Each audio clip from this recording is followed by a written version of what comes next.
Chapter 3 Sai Baba's Sanction and Promise Assignment of Work to Devotees. Baba's stories as beacon light. His motherly love. Rohilla's story is sweet and nectar-like words. Sai Baba's sanction and promise. As described in the previous chapter, Sai Baba gave his complete assent to the writing of the satcharitra and said, "I fully agree with you regarding the writing of satcharitra. You do your duty, don't be afraid in the least, steady your mind and have faith in my words. If my leelas are written, the avidya, nescience, will vanish, and if they are attentively and devotedly listened to, the consciousness of the worldly existence will abate, and strong waves of devotion and love will rise up, and if one dives deep into my leelas, he would get precious jewels of knowledge." Hearing this, Otha was much pleased, and he at once became fearless and confident, and thought that work was bound to be a success.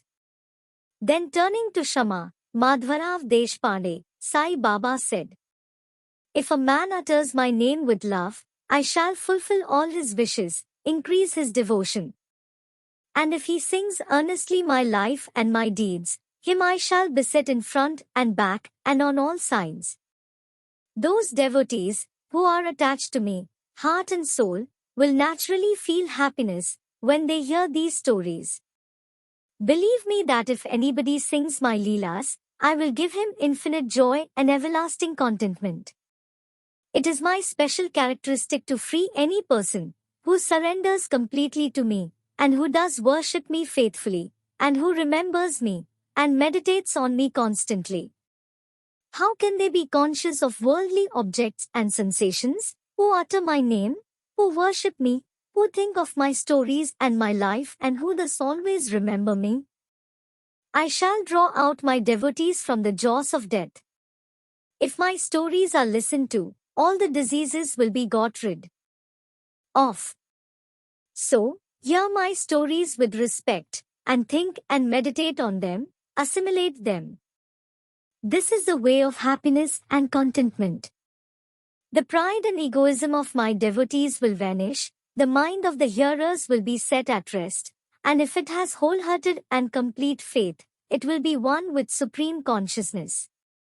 The simple remembrance of my name as Sai will do away with sins of speech and hearing. Different works assigned to devotees. The Lord entrusts different works to different devotees.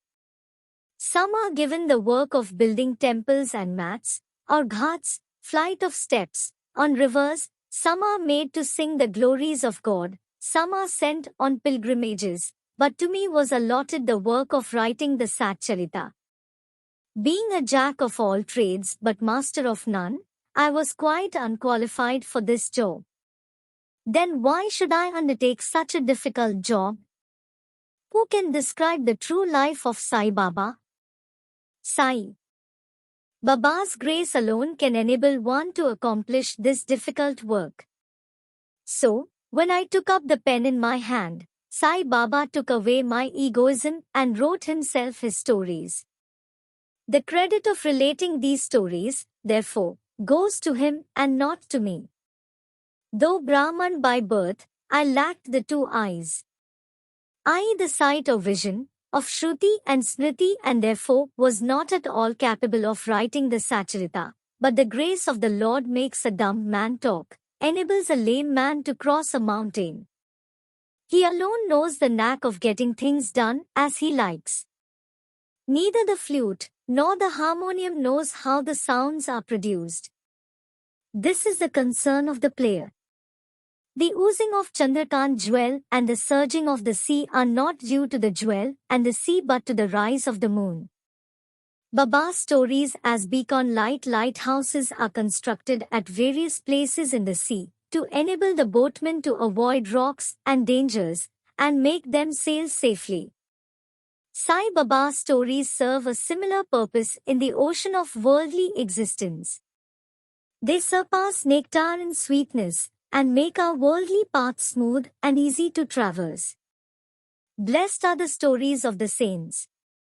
When they enter our hearts through the ears, the body consciousness or egoism and the sense of duality vanish, and when they are stored in the heart, Doubts fly out to all sides, pride of the body will fall, and wisdom will be stored in abundance.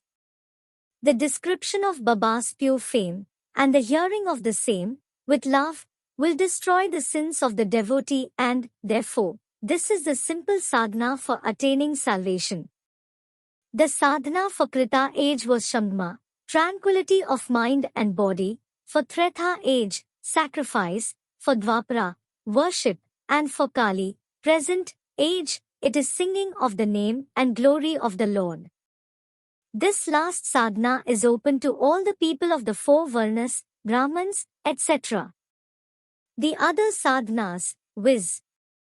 Yoga, Yajna, sacrifice, Dhyana, meditation, and Dharana, concentration, are very difficult to practice, but singing and hearing the stories and the glory of the Lord, Sai Baba, is very easy.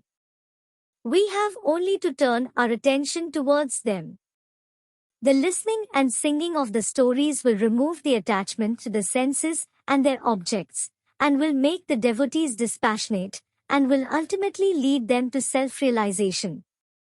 With this end in view, Sai Baba made me or helped me to write his stories, Satcharitra.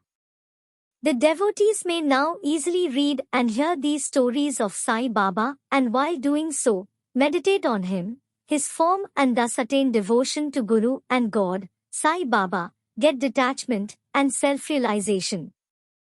In the preparation and writing of this work, Satcharitamrita, it is Sai Baba's grace which has accomplished everything, making use of me as a mere instrument.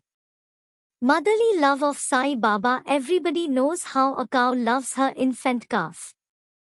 Her udder is always full, and when the calf wants milk and dashes at the udder, out comes the milk in an unceasing flow. Similarly, a human mother knows the wants of her child and feeds it at her breast in time.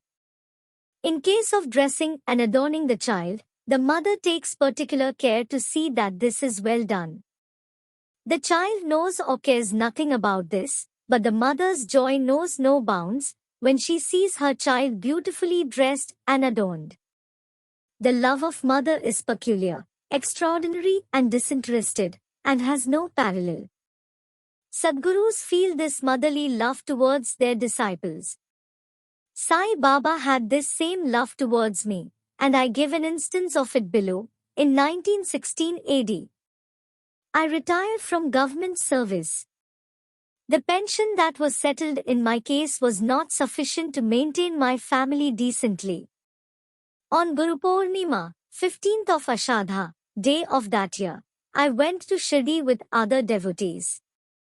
There, Mr. Anna Chinchanikar, of his own accord, prayed to Baba for me as follows: please look kindly on him. The pension he gets is quite insufficient. His family is growing. Give him some other appointment, remove his anxiety and make him happy. Baba replied he will get some other job, but now he should serve me and be happy. His dishes will be ever full and never empty. He should turn all his attention towards me and avoid the company of atheists, irreligious, and wicked people. He should be meek and humble towards all and worship me heart and soul. If he does this, he will get eternal happiness. The question, who is this he, whose worship is advocated, is already answered in a note on who is Sai Baba in the prologue, at the beginning of this work. Rohilla's story. The story of the Rohilla illustrates Sai Baba's all-embracing love. One Rohilla, tall and well-built, strong as a bull, came to Shirdi, wearing a long kafni, robe, and was enamored of Sai who stayed there. Day and night he used to recite in a loud and harsh tone kalma, verses from Holy Quran, and shout Allahu Akbar, God is great. Most people of Shirdi were working in their fields by day, and when they returned to their homes at night, they were welcomed with the Rohilla's harsh cries and shouts. They could get no sleep and felt much trouble and inconvenience. They suffered in silence this nuisance for some days, and when they could stand it no longer, they approached Baba, and requested him to check the Rohilla and stop the nuisance. Baba did not attend to their complaint. On the contrary, Baba took the villagers to task and asked them to mind their own business and not the Rohilla. He said to them that the Rohilla had got a very bad wife, a Zantipi, who tried to come in and trouble the Rohilla and himself, but hearing the Rohilla's prayers, she dared not enter and they were at peace and happy. In fact, the Rohilla had no wife and by his wife Baba meant Durbuddhi, I bad thoughts. As Baba liked prayers and cries to God better than anything else, he took the side of the Rohilla and asked the villagers to wait and suffer the nuisance, which would abate in due course. Baba's sweet and nectar-like words one day at noon after the Aarti, devotees were returning to their lodgings, when Baba gave the following beautiful advice: be wherever you like, do whatever you choose, remember this well that all what you do is known to me. I am the inner ruler of all and seated in their hearts. I envelope all the creatures, the movable and immovable world. I am the controller, the whirlpooler of the show of this universe. I am the mother origin of all beings, the harmony of three gunas, the propeller of all senses, the creator, preserver and destroyer. Nothing will harm him who turns his attention towards me, but Maya will lash or whip him who forgets me. All the insects, ants, the visible, movable and immovable world, is my body or form.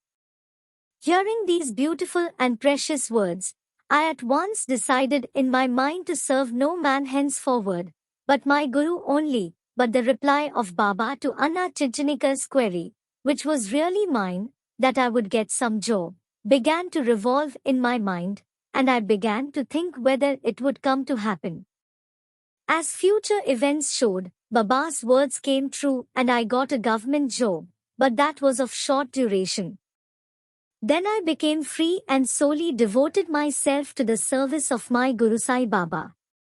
Before concluding this chapter, I request the readers to leave out the various hindrances with indolence, sleep, wandering of mind, attachments to senses, etc. and turn their whole and undivided attention to these stories of Sai Baba. Let their love be natural, let them know the secret of devotion, let them not exhaust themselves by other sadhanas, let them stick to this one simple remedy, listening to Sai Baba stories. This will destroy their ignorance and will secure for them salvation.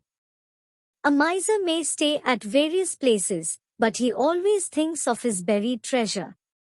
So let Sai Baba be enthroned in the hearts of all. In the next chapter, I shall speak of Sai Baba's advent in Shirdi. Jai Shri Sai, peace be to all.